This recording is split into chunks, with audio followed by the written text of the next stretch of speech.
नमस्कार भक्तों। लोहड़ी का संबंध सुंदरी नामक एक कन्या तथा दुल्ला भट्टी नामक एक योद्धा से जोड़ा जाता है। इस संबंध में प्रचलित ऐतिहासिक कथा के अनुसार गंजीबार क्षेत्र में एक ब्राह्मण रहता था। उसकी सुंदरी नामक एक कन्या थी जो अपने नाम की ही भांति बहुत सुंदर थी। वह इतनी रूपवान थी कि उसके रूप, यौवन व सौंदर्य की चर्चा गली गली में होने लगी थी। धीरे धीरे उसकी सुंदरता के चर्चे उड़ते उड़ते गंजीबार के राजा तक पहुंचे। राजा उसकी सुंदरता का बखान सुनकर सुंदरी पर मोहित हो गया और उसने सुंदरी को अपने हरम की शोभा बनाने का निश्चय किया। गंजीबार के राजा ने सुंदरी के पिता को संदेश भेजा कि वह अपनी बेटी को उसके हरम में भेज दे। इसके बदले में उसे धन दौलत से लाद दिया जाएगा। उसने उस ब्राह्मण को अपनी बेटी को उसके हरम में भेजने के लिए अनेक तरह के प्रलोभन दिए। राजा का संदेश मिलने पर ब्राह्मण घबरा गया। वह अपनी लाडली बेटी को उसके हरम में नहीं भेजना चाहता था।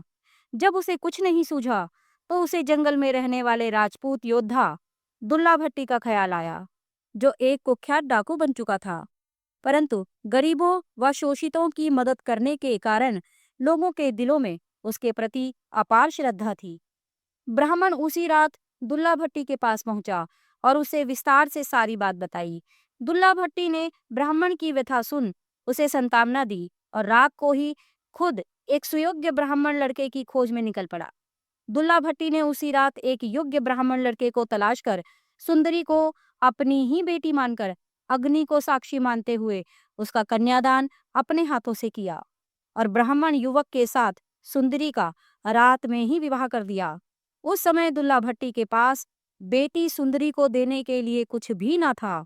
अतः उसने तिल व शक्कर देकर ही ब्राह्मण युवक के हाथ में सुंदरी का हाथ थमाकर सुंदरी को उसकी ससुराल विदा किया।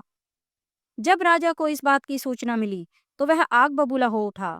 उसने उसी समय अपनी सेना को गंजीबार इलाके पर हमला करने तथा दुल्ला भट्टी का खात्मा करने का आदेश दिया।